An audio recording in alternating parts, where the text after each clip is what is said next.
আব্দুল্লাহ ইবনে ওমর রাদিয়াল্লাহু তাআলা আনহু বলছেন, আমরা কোনো একটা যুদ্ধে গিয়েছিলাম আল্লাহর রাসূলের সাথে। যুদ্ধর কাজ সমাপনান্তে যখন আমরা পথ চলছিলাম, এমত অবস্থায় কিছু মানুষ আমাদের পাশে দাঁড়িয়ে ছিল। আল্লাহ রাসূল সাল্লাল্লাহু আলাইহি ওয়াসাল্লাম ওই মানুষদেরকে জিজ্ঞাসা করলেন, তোমরা কোন সম্প্রদায়ের?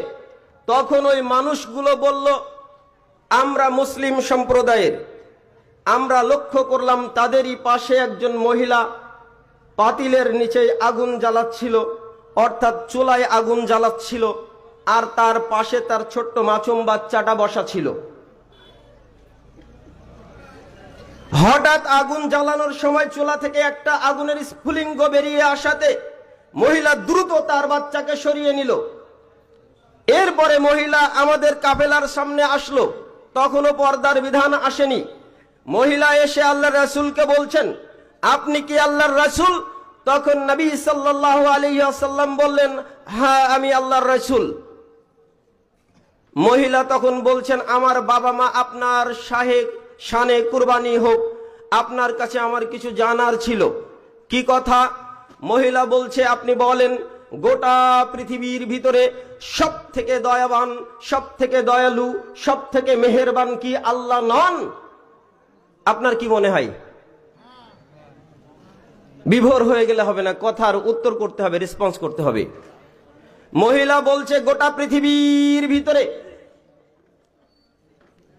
আল্লাহর থেকে মেহেরবান কি আর কেউ হতে পারে? সব থেকে মেহেরবান কি আল্লাহ নন? আল্লাহ রাসূল সাল্লাল্লাহু আলাইহি ওয়াসাল্লাম বললেন, হ্যাঁ অবশ্যই আল্লাহ সবার থেকে মেহেরবান, দয়াবান, দয়ালু। মহিলা এরপরে আল্লাহ রাসূলকে বলছেন, হে আল্লাহ রাসূল, আপনি বলেন, একটা সন্তানের প্রতি তার মায়ের দিলে, তার মায়ের কলিজায় যত ভালোবাসা রয়েছে, বান্দার প্রতি আল্লাহর ভালোবাসা কি তার থেকে বেশি নয়?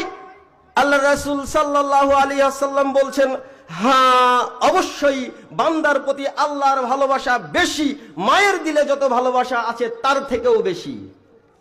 সুবহানাল্লাহ যেতে যেতে বলিয়েন সুবহানাল্লাহ। এরপরে মহিলা আল্লাহ রাসূল সাল্লাল্লাহু আলাইহি ওয়াসাল্লামকে বলছেন, হে আল্লাহর রাসূল, আপনি বলেন, কোন মা কি তার সন্তানকে আগুনে নিক্ষেপ করতে পারে? কোন মা কি তার সন্তানকে আগুনে নিক্ষেপ করতে পারে? তবে আল্লাহ কি করে বান্দাকে আগুনে নিক্ষেপ করবে? যে আল্লাহ পৃথিবীবাসীর সকলের উপরে রহমতশীল, যে আল্লাহ সব থেকে দয়াবান, মার দিলে সামান্য কিঞ্চিত ভালোবাসা মা পারে না তার সন্তানকে আগুনে নিক্ষেপ করতে, তবে দয়াময় মেহেরবান আল্লাহ কি করে বান্দাকে আগুনে নিক্ষেপ করবেন? আল্লাহ রাসূল সাল্লাল্লাহু আলাইহি ওয়াসাল্লাম মাথাটা মাটির দিকে নত করলেন, দু চোখের অশ্রু ছেড়ে দিয়ে কাঁদছেন। আপনার কাছে আজকের আলোচনার মূল বিষয়ের পূর্বে প্রশ্ন রইল, আল্লাহ রাসূল কেন কাঁদছেন? আল্লাহ রাসূল সাল্লাল্লাহু আলাইহি ওয়াসাল্লাম কেন কাঁদছেন?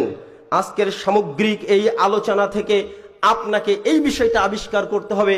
মহিলার প্রশ্নের উত্তরে আল্লাহ রাসূল উত্তর না দিয়ে কেন কাঁদছেন? আজকের সামগ্রিক আলোচনা থেকে